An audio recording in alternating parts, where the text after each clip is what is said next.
Good day, hey guys. Ito na po yung dinala natin sa incubator na 39 egg. Nagkaroon lang po siya ng 33 na sisig. Yan po.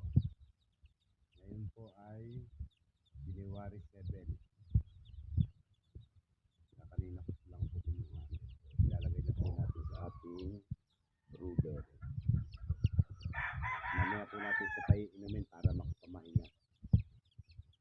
33 lang po ang naging sisiw nung 39 eggs.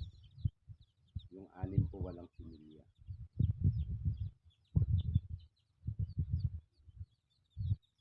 Lalagay na po natin para makarelax sila.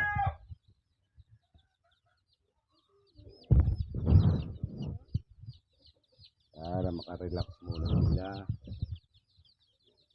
Mamaya po natin bibigyan ng tubig na may sugar para makarelax muna sila, hindi sila pagod.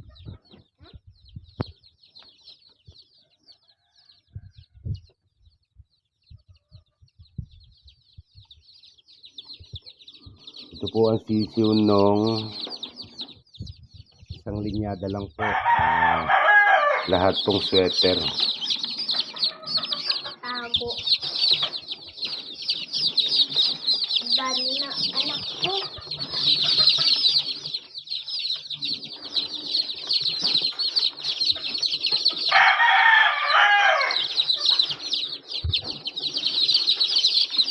Lalagyan po yan natin mamaya ng ilaw.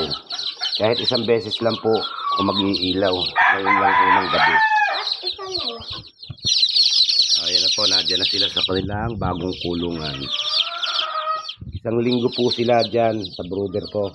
Pero yan po ay na-open. Pwede pong i-open yan, side na yan. Pero dahil sir po ay sisiw na sisiw pa, hindi na muna. Mula po sa Munting Manukan TV. Salamat po sa panonood.